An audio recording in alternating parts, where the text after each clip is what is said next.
안녕하세요. 평소에 보기만 하던 이 채널에 제가 직접 사연을 쓰게 될 줄은 상상도 못했습니다. 친구들이 제가 살아온 환경이 정말 기적 같다고 하도 말해서 한번 용기를 내어서 사연을 적어보게 되었습니다. 저는 너무나도 평범하디 평범한 삶을 꿈꾸는 한 남자였어요.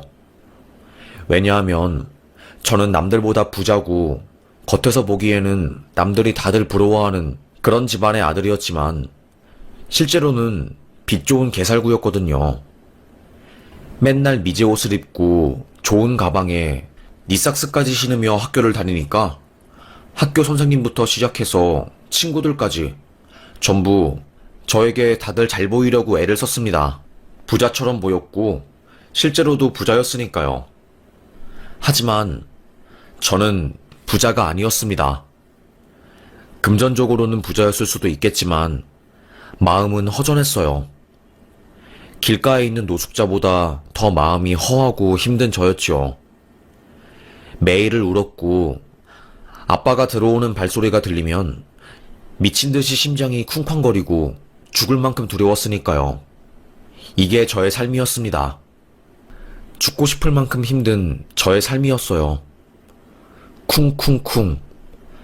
저녁마다 아빠는 진탕 술을 마시고 들어왔어요. 술을 마신 아빠의 발걸음은 술을 안 마셨을 때와는 확연히 달랐거든요. 정말로 많이 불안했어요. 심장이 터질 것처럼 불안했습니다. 문을 쾅 열고 들어온 아빠는 저부터 찾았어요. 종현이 이놈 어딨어? 종현이 이놈 자식 어딨냐고? 빽 소리 지르는 아빠의 목소리를 들은 저는 아니나 다를까 바로 저의 유일한 안식처, 아니 그나마 피할 수 있는 곳인 책상 밑으로 들어갔습니다. 야, 이 녀석. 사내 녀석이 그런 곳에 숨어있으면 쓰나? 어디서 이놈의 샷머리를 쓰고 있어? 아빠한테 혼나려고. 아빠는 저를 보자마자 책상에서 제 멱을 끌고 나왔습니다. 아빠, 나 때리지 말라고. 제발 때리지 말라고. 이 녀석이 아빠를 나쁜 사람 만들고 있어. 너 다시 말해봐. 지금 뭐라고 했어? 때리지 말라고. 제발 때리지 말라고. 짝짝짝. 아빠는 거침없이 굵은 손을 저에게 날렸습니다. 금세 붉게 물든 저의 뺨. 뒤늦게 집에 온 엄마는 여보, 애를 왜 때려요? 제발 때리지 말라니까. 애를 때릴 거면 차라리 나를 때려. 이게 뭐 하는 짓이야? 당신 때문에 내가 미치겠어, 정말로. 제발 그러지 말라고, 여보. 엄마는 저를 지킨다고 온몸을 던졌어요. 아빠는 그러면 그럴수록 비켜. 당신이 지금 안 비키면 아이는 더 얻어맞아 터지는 수가 있어. 알겠어? 제발 아이 좀 그만 손찌검해요. 도대체 우리 아이가 뭘 잘못했다고. 당신은 좀 빠져. 어디서 옆에 내가 지금 나한테 큰 소리를 치고 있어. 에? 아빠는 엄마가 저를 말리면 더더욱 크게 소리를 치면서 저를 무참하게 때리고 못살게 굴었어요. 엄마는 저를 위해서 최선을 다했습니다. 하지만 술 마신 아빠는 엄마의 말림에도 불구하고 하루가 지나면 지날수록 더더욱 괴물이 되어갔죠. 아빠는 부자였습니다. 능력이 있어서 부자가 된 게 아니라 부모님한테 정말 의리의리한 어마어마한 돈을 물려받아서 부자가 된 거였죠. 그래서 딱히 노력을 안 해도 주변에서 대우를 해주고 어떻게든 잘 보이려고 굽신대니까 아빠는 세상 무서울 것 없는 사람이 되었던 거죠. 하지만 본인이 부모님의 재산을 불리지 못하고 사업으로 족족 까먹고 자기는 능력이 없는데 부모님 그늘 덕분에 잘 살고 있는 거다 라는 것에 대한 죄책감이 어마어마해서 매일 술을 마시고 그렇게 저에게 분풀이를 하는 거였습니다. 겉으로 보기에는 매일 좋은 옷을 입고 다니는 저였고, 좋은 곳에 사는 저였지만, 마음속에 든 멍은 명품으로 지워지지 않았습니다. 엄마도 결국에는 참다 못해서 집을 뛰쳐나갔어요. 엄마가 집을 나가기 전날 아빠에게 당신 때문에 내 젊음이 전부 사라졌어.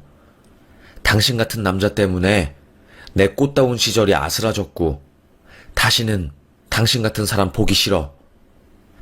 다시는 내 인생에 나타나지 말고 우리 죽어서도 보지 말자. 내가 무슨 말 하는지 알겠지? 이 옆에 내가 진짜 미쳤나? 야, 너 미쳤어? 지금 술 먹고 들어와서 나한테 꼬장 부리는 거냐? 아주 죽으려고 환장했어? 이 여자가 진짜 지금 뭐 하는 거야? 아빠는 그날 술 마시고 제대로 아빠에게 반항한 엄마의 멱을 잡고 계단으로 질질 끌고 갔고 마구마구 엄마를 밟았습니다. 아무런 힘이 없는 어린 꼬마였던 저는 아빠의 바짓가랑이를 붙잡으면서 아빠 제발 하지 마. 엄마한테 그러지 말라고. 아빠 제발. 엄마 때리지 말라고.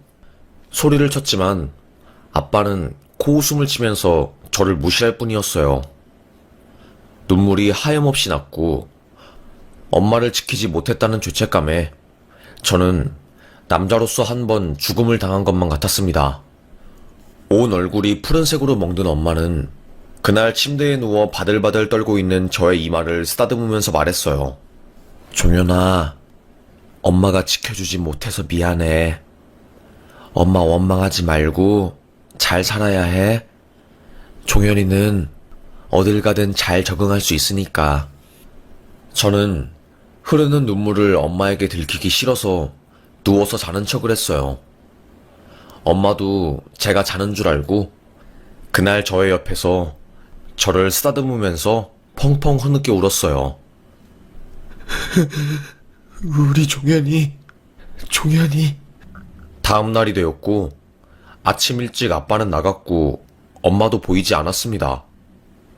그렇게 눈물로 얼룩진 얼굴을 물로 씻어내고 저는 학교에 갔어요.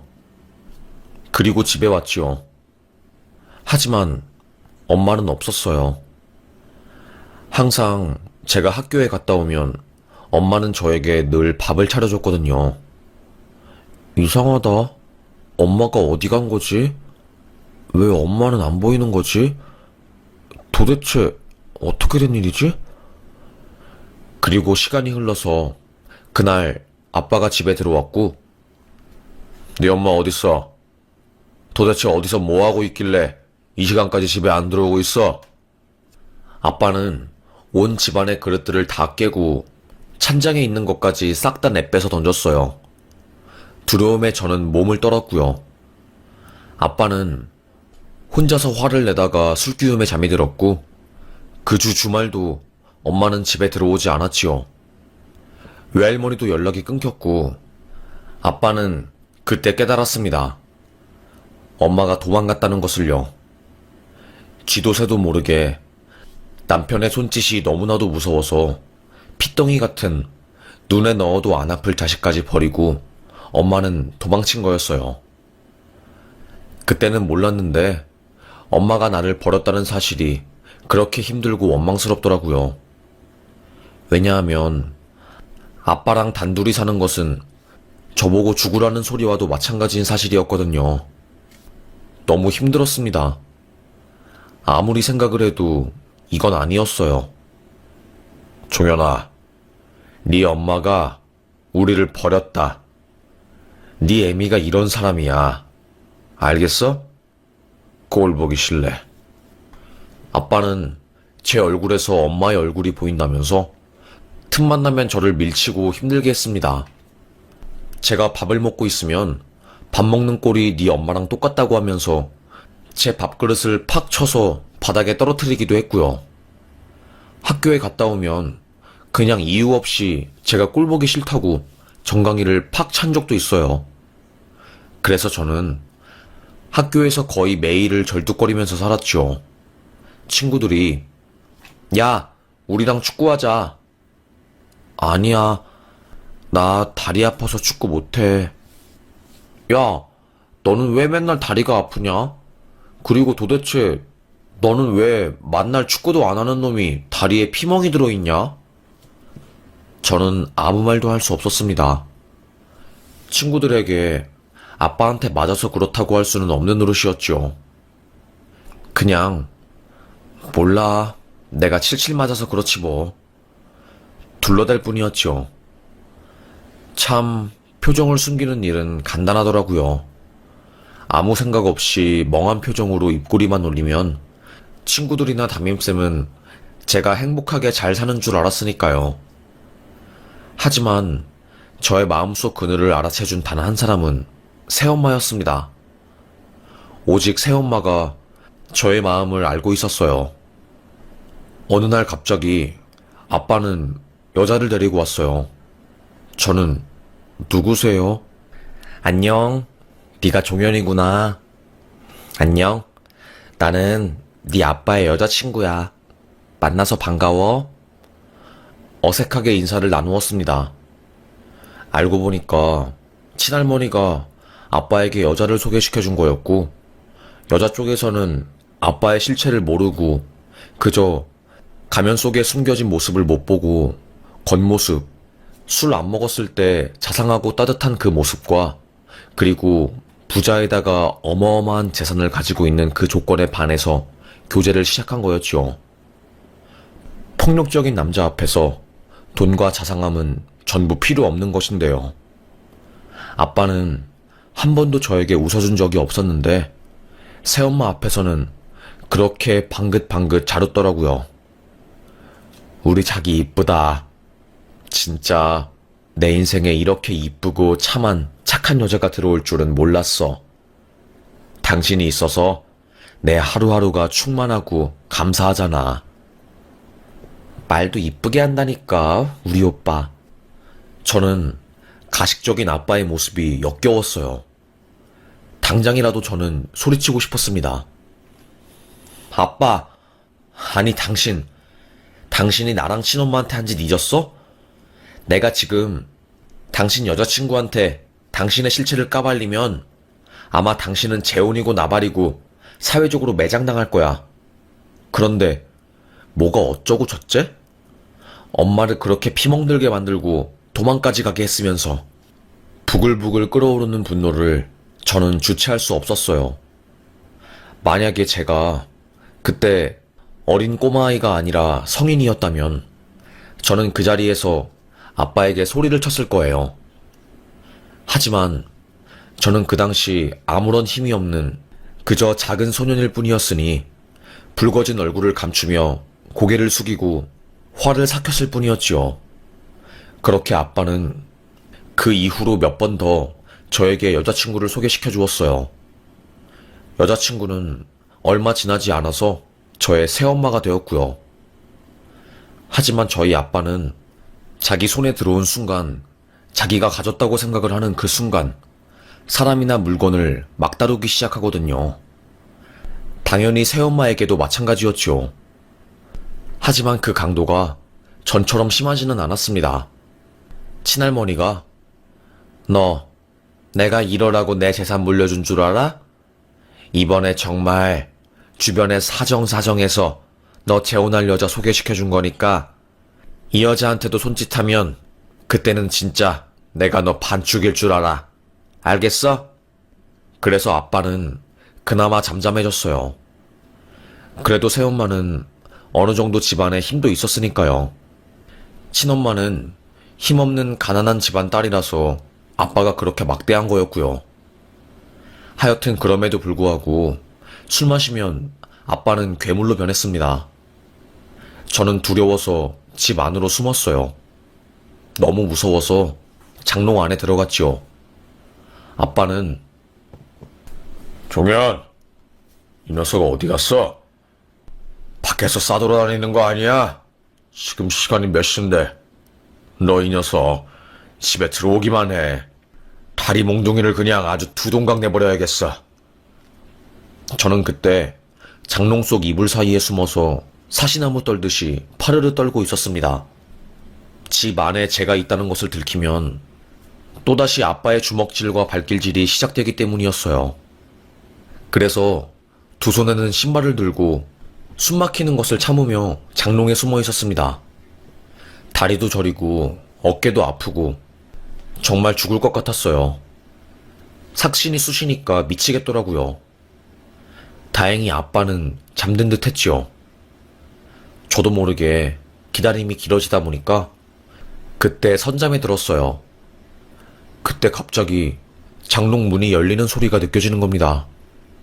저는 깜짝 놀라서 저도 모르게 누구세요? 소리를 질러버렸어요. 컴컴한 어둠 속에서 저에게 부드러운 하얀 손을 내밀어준 사람은 새엄마였습니다. 종현아, 여기서 뭐 하는 거야? 아줌마 깜짝 놀랐네. 왜 여기서 이렇게 쭈그리고 있어? 저는 놀란 가슴을 쓸어내리면서 엄마에게 말했습니다. 아줌마, 저 다리 아파요. 밖에 아빠 있어요? 네 아빠 자고 있어. 안심하고 나와. 걱정하지 마. 그제서야 저는 장롱 밖으로 나와 빛을 보았어요. 몇 시간 동안 그 안에 박혀 있으니까 다리가 찢어질 듯이 아팠고 굳어서 펴지지도 않았어요. 아줌마는 심각한 표정으로 저에게 물어봤지요.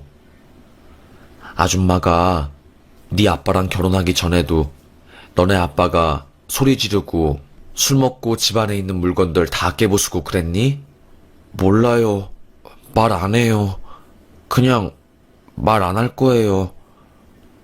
종현아, 아줌마는 네 편이야. 네 아빠 편 아니고 종현이 네 편이야. 그러니까 절대로 걱정하지 말고 아줌마한테 말해. 진짜예요? 그럼 아줌마 믿어. 네, 맞아요. 아빠가 친엄마한테 주먹 휘둘러서 친엄마도 결국 집 나갔어요. 저 버리고 도망갔어요. 그리고 나서 아빠랑 저랑 단둘이 남았는데 그때부터 지옥이 펼쳐졌어요. 너무 무서워요.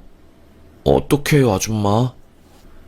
그때 새엄마는 제 몸 구석구석에 있는 멍들과 흉터를 보면서 세상에, 어떻게 이럴 수가 있어. 완전 이거는 그냥 괴물이잖아. 사람이기를 포기한 거 아니니? 나지막이 혼잣말을 내뱉으면서 저의 손을 꼭 잡고 아줌마가 지켜줄게. 뻥! 거짓말! 친엄마도 나를 버리고 우리 아빠를 감당하지 못했는데 아줌마가 나를 지켜준다고? 거짓말 치지 마요. 나는 이제 어른들의 그런 새빨간 거짓말 같은 거는 절대로 안 믿어요. 소리쳤습니다. 아줌마는 저를 꼭 안아주었어요. 저는 그런 따뜻한 품이 어색해서 됐다고, 싫다고 막 발버둥을 쳤어요. 하지만 새엄마는 저를 더 꼭 안아주었어요. 그때부터 새엄마와 저는 둘이서 의지를 하면서 살았습니다.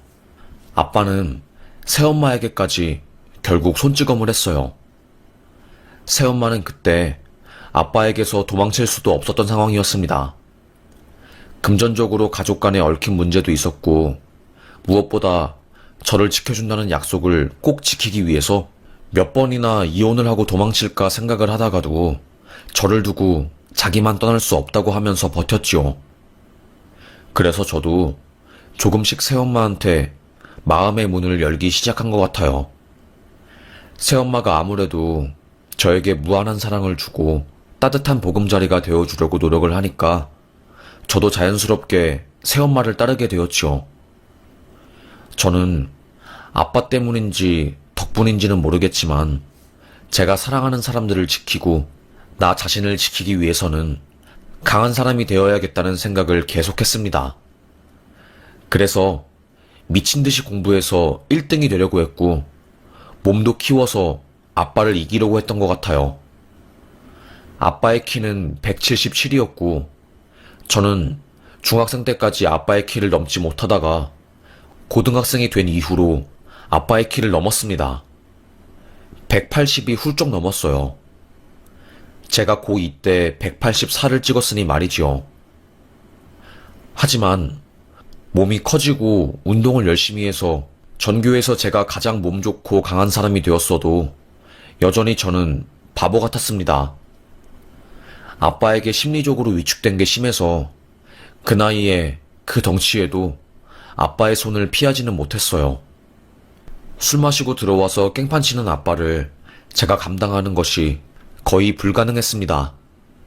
그래도 그나마 그 횟수가 적어지니 저는 참고 지나갔지요.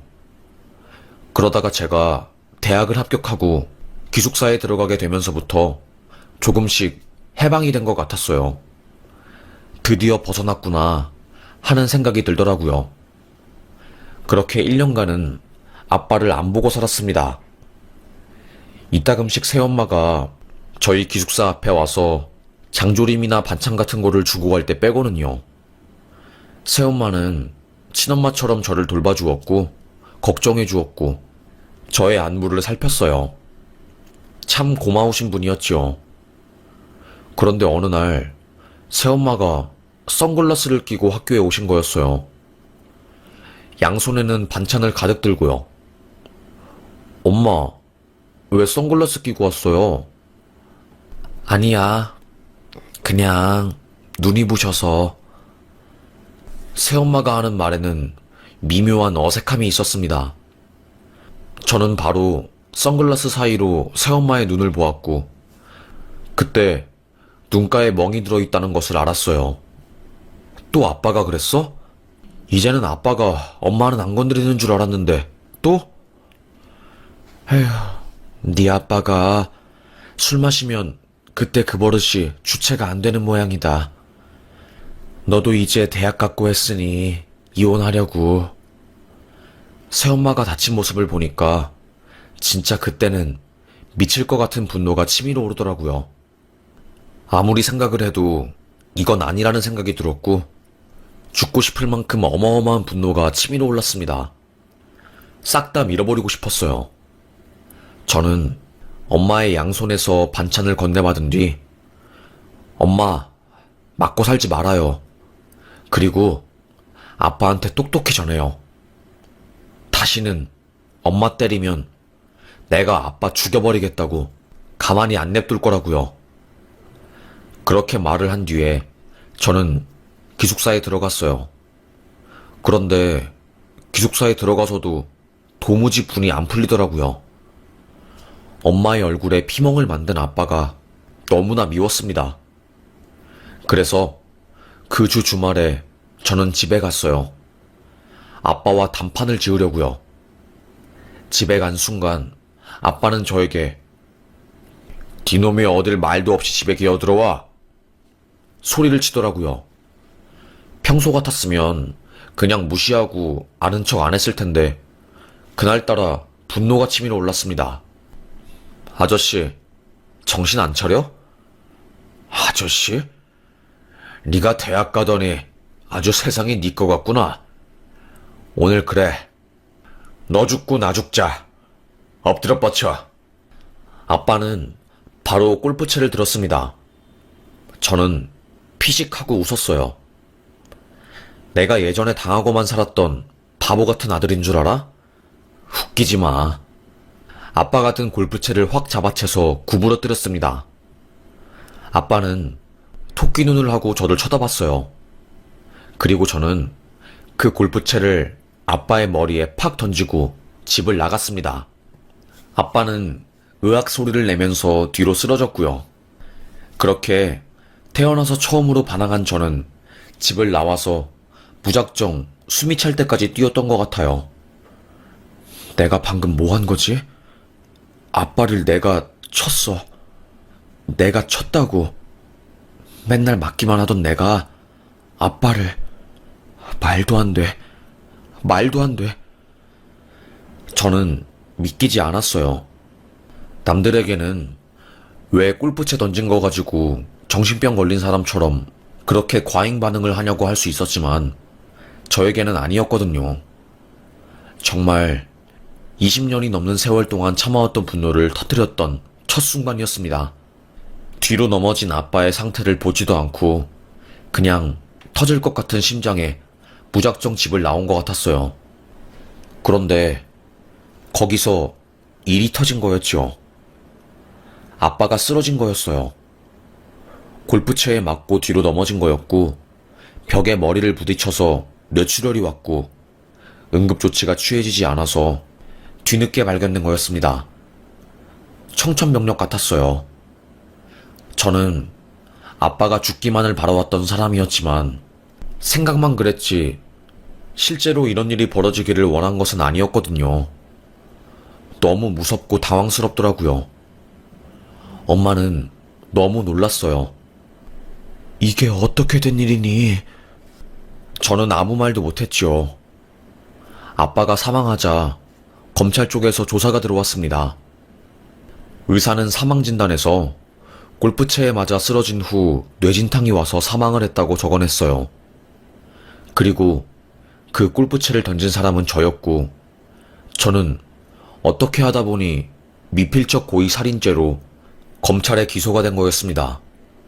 자식이 아빠를 죽였다는.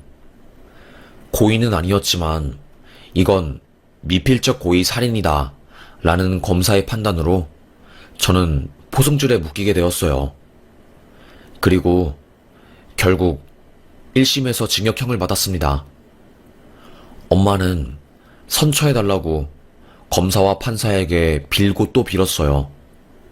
그리고 어릴 때 저의 양육 환경, 제가 뒤처리를 하지 않고 병원에 신고하지 않았던 그런 정신 상태까지 전부 소명해 주었지요. 그래서 저는 다행히 형량을 1년 정도 받게 되었어요. 감옥에 있으면서 저는 많이 우울했죠. 내가 결국에 이렇게 인생이 망했구나. 나는 피해자였는데 한순간의 선택으로 인해서 가해자가 되어버린 거고 내 인생은 완전히 박살났구나 라는 생각에 밤잠을 이룰 수가 없었습니다. 너무너무 고통스러웠어요. 아무리 생각을 해도 이건 아니었습니다. 그래서 저는 하염없이 울고 또 울었고 죽으려고 마음을 먹었던 것 같아요. 그때 매일 새엄마가 저에게 보내주신 편지 덕분에 제가 살 수 있었지요.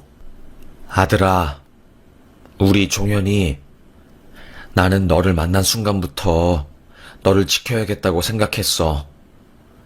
훌쩍 커버린 네가 엄마를 지키려고 하다가 이렇게 감옥에 들어가니 엄마 마음이 너무 아프다. 하지만 종현아, 기억해. 하늘은 너의 결백함을 알 거야. 그리고 이제는 행복하자. 세상이 너를 바라보는 시선은 그리 혹독하거나 가혹하지 않아. 너를 이해하고 국민참여재판에서도 많은 사람들이 눈물을 흘리며 너의 이야기를 들어주고 너의 편이 되어줬잖니. 엄마가 네가 장롱 안에서 벌벌 떨고 있을 때 손을 내밀면서 한 말을 기억하니? 너를 지켜주겠다고. 엄마는 그 약속 지킬 거다. 우리 종현이가 출소하고 나서 가정도 꾸리고 행복한 일도 겪으면서 내면이 단단해질 때까지 엄마는 우리 종현이 기다릴 거야. 새엄마의 그 말이 저의 심금을 울렸습니다. 그리고 그 이후로도 계속해서 매일매일 제가 나쁜 생각이 들지 않도록 신경을 써주시고 저에게 보내주시는 편지 덕분에 제가 힘을 낼 수 있었어요. 정말로 만약에 새엄마가 없었다면 저는 극단적인 선택을 했었을 수도 있었죠. 그렇게 지나갈 것 같지 않았던 1년이라는 시간이 지나고 저는 자유가 없던 감옥에서 나와 자유인이 되었습니다. 너무나도 많이 변해버린 세상.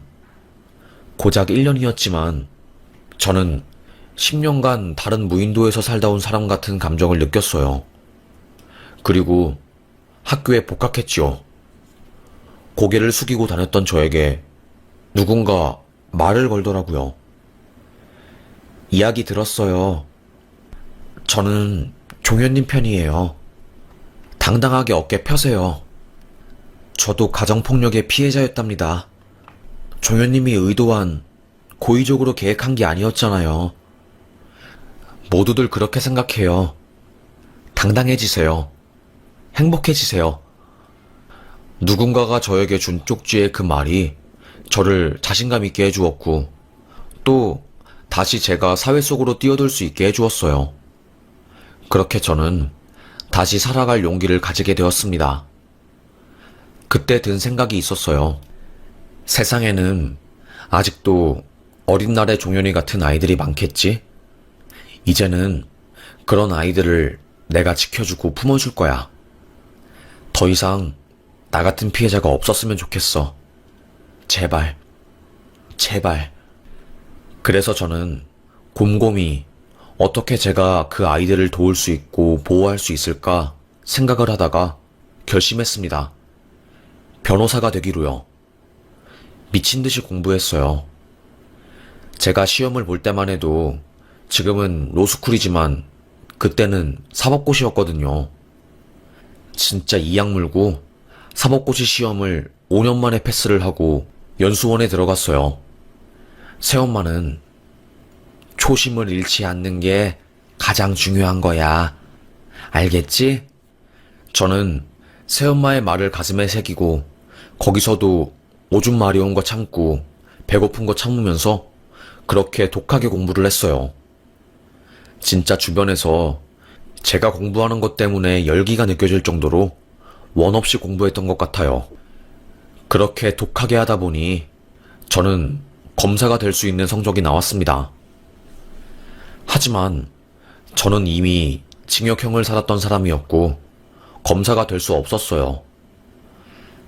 당연히 징역형을 산 사람이 검사 임용에 발탁이 된다면 사회적으로 문제가 될 수도 있었기 때문에 저는 변호사가 되었습니다.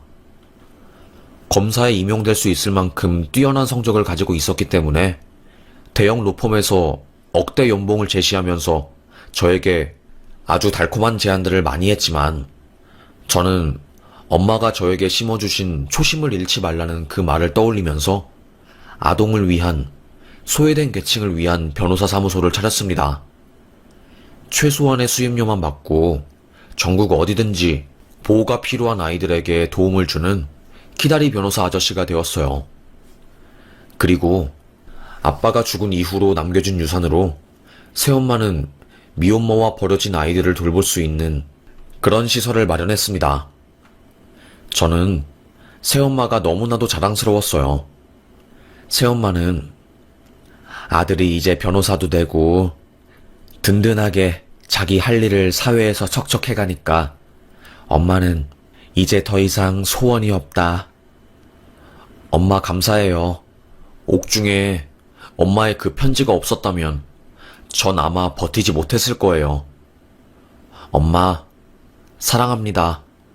그리고 너무너무 감사합니다. 저는 고개를 꾸벅 숙였습니다. 그리고 엄마는 우리 힘들었을 때 잊지 말자, 종현아. 그 시절을 꼭 기억해서 매번 마음에 품고 지금 우리가 누리고 있는 것들에 감사하면서 살자. 알겠지? 사랑한다, 종현아. 엄마는 언제나 너의 마음속에 살아 숨쉬고 있을 거야. 사랑해. 너무나도 사랑해, 종현아.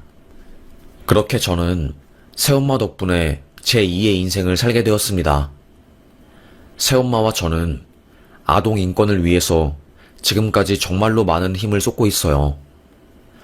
아직도 복지 사각지대는 너무나도 많고 부모 자격이 없는데도 그저 법적으로 부모라는 이유 하나만으로 많은 아이들이 지옥구덩이에서 빠져나오지 못하고 있어요. 그래서 이렇게 글을 쓰게 되었어요. 조금이라도 저희가 이 글을 보고 있는 사람들이 주변에 있는 이웃에게 관심을 주고 혹여나 도움이 필요한 아이들이 있다면 신고를 하거나 사랑으로 품어달라는 말을 하고 싶어서요. 사실 제가 이 글을 쓴 이유는 얼마 전에 제가 결혼을 했거든요. 저의 어린 시절 상처를 다 품어주고 받아주고 그리고 안아줄 수 있는 너무나도 따뜻한 품성을 가진 여자가 저에게 운명처럼 다가오게 되었고, 정말 신기하게도 퍼즐처럼 모든 게 딱딱 맞아서 저희는 결혼까지 가게 되었거든요. 그렇게 결혼에 꼴이 난 저희 부부, 아이가 생겼답니다. 저는 아이가 생기고 마음을 먹었어요. 딱 우리 아빠랑 정반대로 행동하자고. 그리고 새엄마가 내게 준 그 사랑을 똑같이 주자고요. 그래서 저의 어린 시절과 새엄마가 저에게 준 사랑을 잊지 않기 위해서 이렇게 펜을 들고 글을 쓰게 되었어요. 한 글자 한 글자 써내려 가다 보니까 초심, 반드시 어려운 사람을 돕고 나의 아빠를 절대로 닮아가는 행동을 하지 않겠다는 다짐이 더욱더 굳건해진 것 같아요. 왜 자식은 부모를 따라간다는 말이 있잖아요.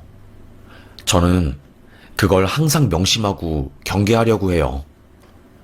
저도 모르는 사이에 문득 그런 행동들이 나올 수 있으니요. 하여튼 힘들게 어두운 터널을 걸었던 저를 기다려주고 포기하지 않고 사랑으로 품어준 새엄마에게 너무나도 감사하다는 말을 전하고 싶습니다. 새엄마 덕분에 제가 이렇게 글을 쓰고 지금까지 변호사로 잘 활동할 수 있는 것 같아요.